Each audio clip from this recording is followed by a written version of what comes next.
믿음으로 고백합시다. 믿음 안에 거하는, 믿음 안에 거하는, 믿음 안에 거하는, 믿음 안에 거하는. 그렇습니다. 믿음 안에 거한다는 것은 얼마나 행복한지 모릅니다. 믿음 안에 거하면 주님이 교회와 성도들과 또 여러분의 가정과 자녀들을 하나님이 복 주실 줄 믿습니다. 이 은혜를 기대하면서 충분한 인생이라는 제목으로 함께 은혜를 나누기로 합니다. 교회가지에 12주년을 맞았습니다. 참으로 행복했습니다. 하나님의 축복이었습니다. 그 모든 일들을 바라볼 때에 기적 같은 일들이 참 많았다는 것. 그 기적 가운데 역사하시는 그 하나님을 다시 한번 보는 좋은 시간 되기를 소원합니다. 여러분, 축복을 가득한 사람들의 특징이 있다면 두 가지를 꼽을 수 있다고 합니다. 첫 번째는 겸손한 사람인 것입니다. 전혀 잘난 척 하거나 아는 척 하지 않는다는 겁니다. 숱한 칭찬에도 늘 이와 같이 얘기합니다. 시대를 잘 만나기 때문입니다. 또 귀한 분들의 사랑 덕분이라고 겸손의 모습을 볼 수 있습니다.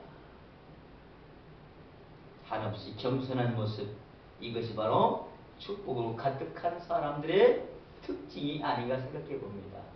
두 번째는 축복의 언어를 사용한다는 겁니다. 무엇인지 칭찬하고 격려하고 훌륭하다고 하는 말을 자주 합니다. 또 그들과 함께 있으면 나도 넉넉해지고 행복해지는 것을 느낄 수가 있습니다. 그러면서 우리의 언어를 좀 돌아보기를 원합니다. 우리의 언어는 축복의 언어인가요? 아니면 정죄와 불만의 언어인가요? 중요한 것은 내가 축복으로 가득한 사람이 되어야 할 때에 우리 교회도 성도들도 가정도 자녀들도 축복이 된다는 사실인 겁니다. 이제 여러분 축복으로 가득한 인생이 되길 원하십니까? 그렇다면 여러분에게 세 가지를 제안합니다. 이렇게 하면 우리의 인생 축복으로 가득한 인생이 될 수 있습니다. 꼭 잊지 않고 좀 가슴에 새겼으면 좋겠습니다. 첫 번째는 축복하지 못했음을 얘기합시다. 하나님 우리가 모든 곳에 다 부유한 인생, 행복한 인생, 축복의 인생으로 살아가기를 원하지만 우리는 축복하지 못했음을 주님 앞에 늘 회개하며 살아가기를 원합니다. 두 번째는 먼저 나 자신을 축복하는 인생이 되시기 바랍니다. 남을 축복하지 않고 남을 축복할 수 없기 때문에 그렇습니다. 주님도 우리에게 이웃을 어떻게 사랑하라 했죠? 내 몸과 친 내 이웃을 사랑하라. 나를 먼저 사랑하고 내 이웃을 영 사랑하라. 나를 사랑하는 처럼 이웃을 사랑하는 것처럼 오늘 우리도 나를 축복하고 이웃을 축복할 줄 아는 이 넉넉한 그리스도인이 되기를 원합니다. 세 번째는 축복을 습관화하십시오. 복을 비는 이 아름다운 일들, 상대방을 위해서 복을 빌어주는 이런 기도의 사업이 되기를 원합니다. 우리 예수님께서는 그 처절한 십자가에서도 사람을 칭찬하고 인정하고 축복하셨습니다. 십자가에 함께 매달렸던 한 강도, 여러분 칭찬할래도 한 가지 칭찬 받을 수 없는 강도임에도 불구하고 주님은 그를 칭찬하고 축복합니다. 세상에서 축복받지 못한 이 한 사람이 예수님의 그 칭찬을 통하여 오늘 나와 함께 나고 있으라는 큰 축복을 누립니다. 사랑하는 성도 여러분, 우리는 할 수 있는 대로 더 축복하기를 원합니다. 더 사랑하기로 합니다. 그래서 더 행복하십시오.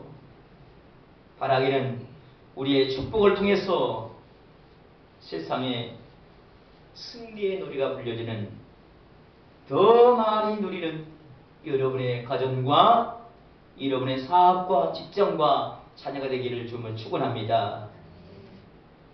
오늘 우리 여기에 한 사람, 축복의 사람, 다윗의 노래했던 이 말씀을 통해서 함께 은혜를 나누고자 원합니다. 축복받을 수밖에 없는 인생, 다윗은 그가 이것을 가장 오늘 시편 23편 가장 먼저 고백하고 있어요. 1절 우리 한번 다 같이 한번 읽어볼까요? 시작.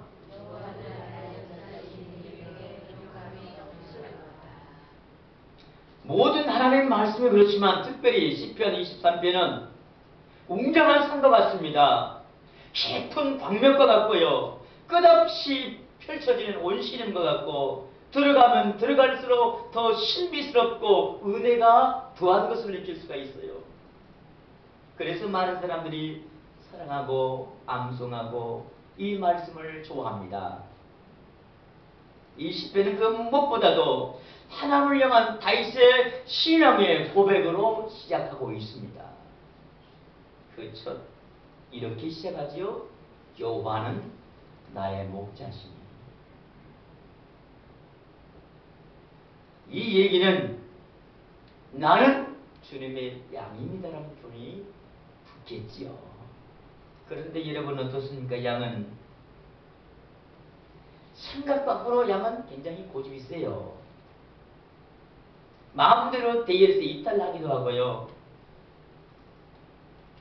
목자가 줄을 잡아 끌면 앞발을 탁 버티고 꼼짝 안 하고 버티고 있고요.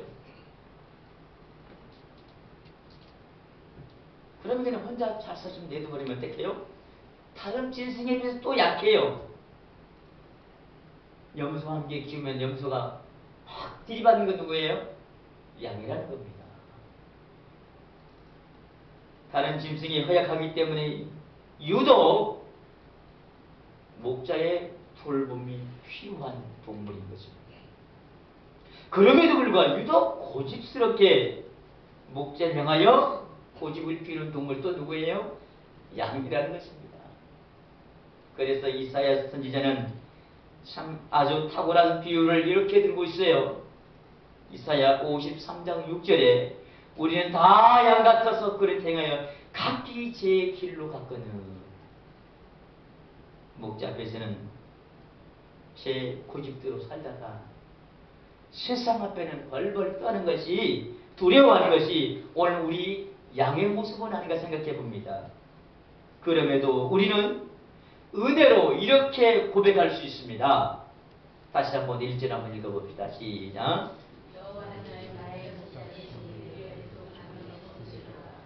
여러분, 우리가 다 못되고 어리석은 양이지만 믿음으로 여호와는 나의 목자심이라고 고백할 때에 내 인생이 어떻게 되어집니까? 부족함이 없게 되어진 것입니다. 그 하나님 나의 목자 되신 크신 능력과 신실하심으로 우리를 부족함이 없도록 채워주시는 하나님이십니다. 그야말로 여호와는 나의 목자시니 내가 부족함이 없다는 이 진정한 고백으로 하나님 주신 새로운 날들을 다시 한번 우리가 허리띠를 동여매며 시작의 발걸음들을 걸어가기를 원합니다. 그러면서 우리가 늘 잊지 말아야 될 이 말씀을 우리가 생각하기를 원합니다. 다 같이 한번 해봅시다. 예수님 한 분으로 충분합니다. 여러분 어떠세요? 예수님 한 분으로 충분하십니까? 우리 날마다 이렇게 고백하는 사람입니다. 예수님 한 분으로 충분합니다. 그러나 실상 우리의 삶으로 돌아가면 그렇게 믿고 사는 믿음이 없는 것 같아요. 속상한 일만 있어도, 억울한 일을 만나도, 또 직장에서 퇴직해도 사업이 잘 안 돼도 뭔가 좀 안 돼도 우리는 진정으로 예수님 한 번으로 충분합니다라고 고백할 수 있을까요? 그래서 우리가 매일 드리는 이 고백 가운데 이런 네 부류의 사람이 있을 수 있습니다. 첫째는 그저 하나의 반복적 구호다. 예수님 한 번으로 충분합니다 라는 이 구호가 그냥 구호에 불과하다는 겁니다.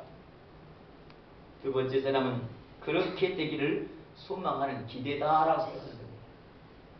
그런 기대를 가지면 앞으로 되겠지라는 이 기대치라는 겁니다. 셋째는 단순히 알고 있는 신앙적 지식이다라는 생각이에요. 신앙이면 이것을 가져야 할 그냥 지식적인 하나의 도구다 생각하는 거예요. 네 번째는 자주 체험하는 임마누의 경험이다. 여러분 이 고백 앞에 어떤 사람입니까? 사도 바울은 모든 것이 열악하고 부족한 감옥에서도 예수님의 그런 이렇게 고백합니다. 빌립보서 4장 18절에 내게는 모든 것이 있고 풍부하다고 고백한 것입니다. 다인 역시 온통 부족하고 억울한 일뿐이지만 그럼에도 불구하고 지난 세월을 돌아보면서 이렇게 고백하고 있지 않습니까? 여호와는 나의 목자시니 내가 부족함이 없으리로다. 뿐만 아니고 5절에 가보니까 이렇게 말하는 마지막 부분 내 잔이 넘치나이다. 그야말로 부족한 인생이지만 하나님을 통하여 충분한 인생이 되었노라고 그런 믿음으로 고백하고 있습니다. 아니 삶으로 체험하고 간증하고 있습니다. 여러분도 이 은혜가 있기를 원합니다. 뿐만 아니고 예수님도 오병이의 기적을 일으키시면서 우리에게 이렇게 말씀하고 있습니다. 요한복음 6장 35절 우리 찾아서 함께 좀 읽어봅시다. 요한복음 6장 35절입니다.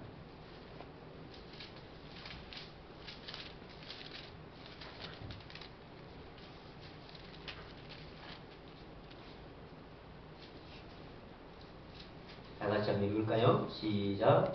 예수께서 이르시되 나는 생명의 떡이니 내게 오는 자는 결코 줄이지 않으리요 나를 믿는 자는 영원히 목마르지 아니하리라. 아멘. 우리가 예수님 한 번으로 충분하고 얘기할 때에 주님은 요한복음 6장 35절을 통하여 이렇게 말씀합니다. 내게 오는 자, 나를 믿는 자 하나님 어떻게 하신다고요? 줄이지 아니하고 영원히 목마르지 아니하는 주님은 축복하신다. 그러기에 우리는 이런 고백을 드릴 수 있어요. 다 같이 예수님 한 번으로 충분합니다. 세상은 온통 부족한 것 뿐일지라도 우리 예수님 인하여 얼마나 넉넉하고 누릴 수 있는 것을 감사하기를 원합니다. 여러분 누리지 못한 이유가 바로 여기 있지 않나 생각해 봅니다. 그 이유를 몇 가지 우리 함께 좀 생각하고 고민하고 다시 한번 새겨보는 시간 되기를 원합니다. 매일 일상의 삶 속에서 왜 우리는 충분하게 누리지 못할까요? 무엇보다도 예수 그리스도의 십자가에 대한 무지와 망각 때문이라고 생각합니다. 자주 보는 십자가, 예배당마다 걸려있는 십자가, 교회마다 세워있는 십자가, 때로는 여러분의 목걸이 십자가, 귀걸이 십자가. 여러분 이것을 볼 때마다 무슨 생각을 하시고 무엇을 확인하십니까? 언제든지 우리는 십자가를 바라면서 우리는 세 가지를 확인할 때에 예수님 한 번은 충분하리라고 우리는 고백할 수가 있습니다. 그 하나는 예수님의 십자가는 대속의 십자가인 것입니다. 먼저 예수님께서 우리 죄를 위하여 대신에 죽으신 대속의 사건, 그 십자가를 바라볼 때에 사도 바울은 로마서 5장 7절을 통해 이렇게 말합니다. 우리가 아직 죄인되었을 때 그리스도께서 우리를 위하여 죽으심으로 하나님께서 우리에 대한 자기의 사랑을 어떻게 해요? 확증하셨느니라. 우리를 위해서 죽으심으로 하나님께서 우리에 대한 사랑을 십자가를 통하여 확증해 주신다. 그래서 우리는 십자가를 바라볼 때마다 첫 번째 확인해야 할 것은 내가 죄인이라는 사실. 오늘 우리가 많은 것을 가졌음에도 불구하고 불행한 것은 스스로 높아지기를 원했다는 것입니다. 사람마다 자신이 정해놓은 수준이 있어서 그 정도에 인정받고 살기를 원하는 마음이 있다는 거예요. 그 수준에 도달하지 못하면 속상하고 화나고 스스로 불행하다고 여겨지는 것입니다. 하지만 십자가 앞에 서면 내 수준이 올라간 것이 아니고 아무것도 아닌 것을 경험할 수가 있습니다. 나는 누구인가? 나는 죽을 수밖에 없는 죄인.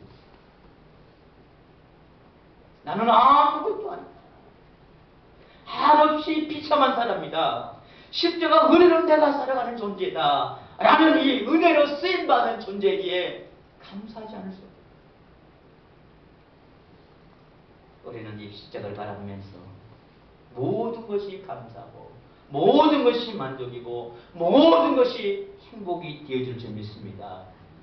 혹 여러분이 지금 속상하고 화나고 불행한 어떤 일이 있던 분이라도 십자가 앞에서 자신을 확인하시기 바랍니다.